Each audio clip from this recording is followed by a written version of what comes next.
Hello everyone and welcome back to Life with Sam. I've got another one for you, an NFL serial killer. Now you may not even remember this gentleman. He's been out of it for a long time, guys, but I've got a great video for you and you are not going to want to turn this off. Let's start with this video in the ninth round of the 1979 NFL Draft, 228th overall. Rozier played as number 75 for 6 games in 1979. Though he started in none of them, still stuck in his bad ways, he was let go by the St. Louis Cardinals due to problematic behaviors, drug use, and petty crimes. Also, he had a terrible season for the Cardinals.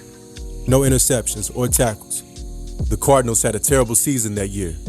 5 wins, 11 losses, and they finished at the bottom of the NFC East. Still considered a capable player, Rozier played for 2 different CFL teams in 1980. First playing for the Hamilton Tiger Cats, then the Saskatchewan Rough Riders. The Tiger Cats won the season that year, but the Rough Riders had a horrible season with 2 wins and 14 losses. While playing football in Canada, he wrote $30,000 worth of bad checks and had 32 warrants. Now some of you may want to know, what does this have to do with the prior 2 videos I've done on Daniel Murr? Because folks, they're all in the same religious cult.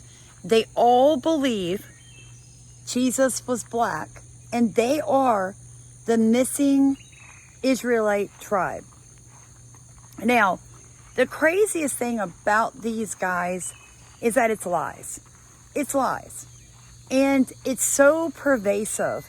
Not only is it lies, watch this. Slave industry. And the Lord shall bring thee into Egypt again with ships by the way thereof I spoke unto thee, thou shalt see it no more again, and there ye shall be sold unto your enemies for bondmen and bondwomen, and no man shall buy you. So the irony of them using this verse right away at the end, they don't really pay attention to this. It says, no man shall buy you. So they believe that, when the African slaves were sold and brought on ships, that is what this verse is talking about. But it clearly says no man shall buy you, when slaves clearly were being bought and being sold all over the world. You see how easy it was to just really debunk that? So they try to take the verse and make it mean what they want to mean, and then they ignore that little part on the end. I'm not going to spend too much time on that. Let's go to Revelations 2:9 and Revelations 3:9, 2 other verses that they use. They have a lot of anti-Jew rhetoric, right? With the things that they say, it can come across as very racist. A lot of their churches and groups have been deemed as, racist organizations here in America. And so this is one of the verses they use. I know thy works in tribulation and poverty, but thou art rich. And I know the blasphemy of them which say they are Jews and are not, but are the synagogue of Satan. So they'll take this verse and Revelation 3:9. Behold, I will make them of the synagogue of Satan, which say they are Jews and are not, but do lie. Behold, I will make them come and worship before thy feet, and to know that I have loved thee. So they say, see, people are saying they're Jews and they're not. The irony, once again, is they can't think, maybe this applies to me. Everybody's arguing who's a Jew, who's not a Jew. But if you look at in the Bible, Jews often rebuked other Jews and even referred to them, if you look in, some studying, as the synagogue of Satan. Like, hey, you guys aren't true Jews. You persecuted you. You can so easily dismantle their beliefs. What makes them a cult and why it's so interesting to me personally that so many gifted black men fall for it is, I think they're targeted. I think they're targeted because they have a lot of money. NFL players have a lot of money. That's just like a basic fact. So what ends up happening, guys, is that they're looking for something that they don't have. They're looking for a community where they fit in. Most of them are coming with a lot of baggage. They already have drug problems. They already have low self-esteem. Most of them are uneducated. Watch this. Is black, and white people were the cause of black people's struggles. The Nation of Yahweh portrayed an image of social reform and was highly active in the community. In the 1980s, they had over 12,000 members, a net worth of $250 million, opened several businesses, and revitalized broke neighborhoods. They had high social standing for this. On the inside, The nation, like many other cults, brainwashed desperate people and featured things like members giving up their possessions to the church, extreme punishment for any type of disobedience, and ordering members to participate in crimes. Yulon Mitchell Jr. was their leader. He named himself Yahweh ben Yahweh, meaning God, Son of God. Yahweh was radicalized by his childhood and racist experiences in Oklahoma. He learned how to preach from his father, a Pentecostal preacher. Yahweh became a member of the Nation of Islam in the early 1960s. Now, one of the interesting things I found about Robert Rozier was he was originally from Alaska. He was born there. Not many NFL players have come from Alaska. The next interesting fact was he got into UCLA Berkeley when he was not a good student.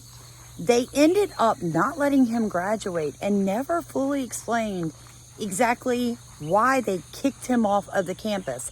At that point, he began bouncing around the NFL.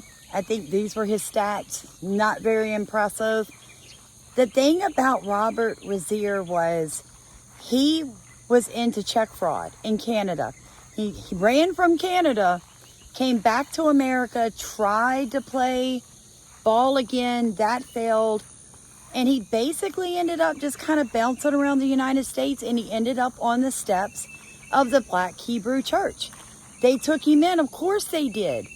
They had a cult leader who was known for killing people who did not toe the line, folks. Anytime you had a problem with anybody, especially Yahweh ben Yahweh, God, Son of God, because he literally claimed to be Jesus Christ. Are you kidding me? Read your Bibles. Read your Bibles. Jesus was on earth once. He's not coming back to this earth until it's over with, folks. So all these people claiming to be Jesus are obviously false teachers. Sometime after his prison stint, he took the name Nara Israel, meaning child of God. Over the next few years, he became very devoted to his new faith and was eager to join the brotherhood and impress Yahweh. To join the brotherhood, Rozier would have to kill what Yahweh termed a white devil. Any white devil will do. And to bring back a body part of his victim were his instructions. In April 1986, in the Miami neighborhood of Coconut Grove, Rozier followed a drunk white man to his apartment and killed him and his roommate with his sword, a 12-inch Japanese knife that members of the Brotherhood would carry. On September 5th, Rozier and another Brotherhood member killed Raymond Kelly in his car. Now, Robert went ahead, you guys, and turned state evidence on Yahweh ben Yahweh. He was also put into, protection, right? He was put in protection. What did he do while he was there? He bounced checks. He got more years, 25 years for bouncing checks versus only 10 years for all the murders he was involved in for turning state's evidence. So that's why you got to be careful hanging around weak people, folks. The Bible warns you about that.